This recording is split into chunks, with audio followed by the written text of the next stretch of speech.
আমরা জানি না, কিছু জানি না। দেখুন না কি করছে পুলিশ, কি করছে আমাদের পুলিশ, আমাদের কিভাবে অত্যাচার করছে, পুলিশ আমাদের কিভাবে অত্যাচার করছে। ওই দেখুন, দেখুন দাঁতলে বেড়ে এখানে চারটা ছড়িয়ে দেবে। ডেড বডি নিয়ে চলে গেছে, ডেড বডি নিয়ে কোথায় চলে গেল? আমাদেরকে মেয়েটাকে মেরে ফেললো, তারপরে একা অত্যাচার।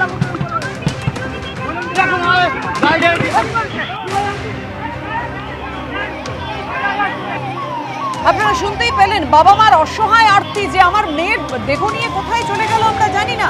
যে অভিযোগ তারা করছেন একেবারে সরাসরি শুনলেন তার কথা। কথা বলবো, আমাদের সঙ্গে রয়েছেন আমাদের প্রতিনিধি সমীরণ পাল। সমীরণ, ইতিমধ্যেই দেহ নিয়ে পুলিশ চলে গেল সোদপুরের বাড়িতে, সেখানকার কি পরিস্থিতি আমাদেরকে জানাও। পরিবারের সদস্যরা কি কেউ বাড়িতে ছিলেন সেই সময় যখন পুলিশ পৌঁছলো দেহ নিয়ে? দেখো, এখনো পর্যন্ত দেহ পৌঁছেছে নাটাগড়ের বাড়িতে এবং সেখানে পুলিশ এবং বিশাল পুলিশ বাহিনী র্যাব মোতায়েন করা হয়েছে। পানিহাটির তৃণমূল বিধায়ক নির্মল ঘোষ তিনি পৌঁছেছেন, কিন্তু এখনো তার বাবা মা এসে পৌঁছয়নি। কিন্তু উত্তেজনা রয়েছে, উত্তেজনা কাটার জন্য র্যাব মোতায়েন করা হয়েছে।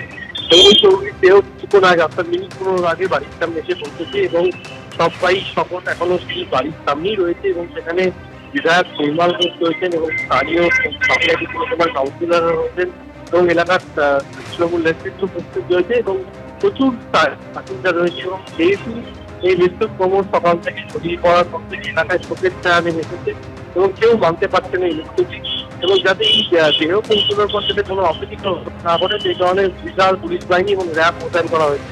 তবে এখনো পর্যন্ত তার মা বাবা এখন এসে পৌঁছয়নি। ধন্যবাদ তোমায় সমীরণ।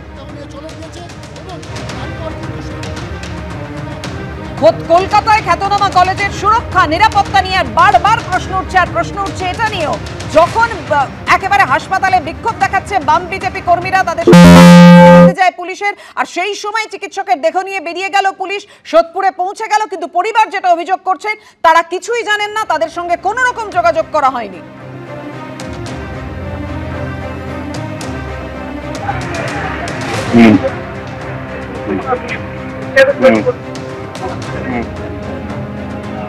ময়নাতদন্তে প্রাথমিক পর্যবেক্ষণ অনুযায়ী আত্মহত্যা নয়, খুন করা হয়েছে। সেই রুম চেস ডিপার্টমেন্টের সেমিনার রুমের ছবি আপনারা দেখছেন, যেখান থেকে ওই মহিলা চিকিৎসকের দেহ উদ্ধার করা হয় জরুরি বিভাগের 4 তলায়। চেস ডিপার্টমেন্টের সেমিনার রুমের ছবি আপনাদের সামনে রেখেছি। ময়নাতদন্তে প্রাথমিক পর্যবেক্ষণ অনুযায়ী আত্মহত্যা নয়, খুন করা হয়েছে। মৃত মহিলা চিকিৎসককে গলায় শ্বাসরোধ করার চিহ্ন পর্যন্ত পাওয়া গেছে। তার পাঁজরের হাড় ভাঙা ছিল, নাকে মুখে একেবারে জমাট রক্ত বেঁধেছিল, গোপনাঙ্গেও ক্ষতচিহ্ন মিলেছে। অর্থাৎ বুঝতেই পারছেন যে মারাত্মক ঘটনা, প্রাথমিক পর্যবেক্ষণে যে মারাত্মক তথ্য সামনে আসছে। আর এই নিয়েই চিকিৎসক পড়ুয়ারা তারা বিক্ষোভ দেখাচ্ছেন শ্যামবাজারে, যে সঠিক তদন্ত চাই, পূর্ণাঙ্গ তদন্ত চাই, সত্য যেন সামনে আসে।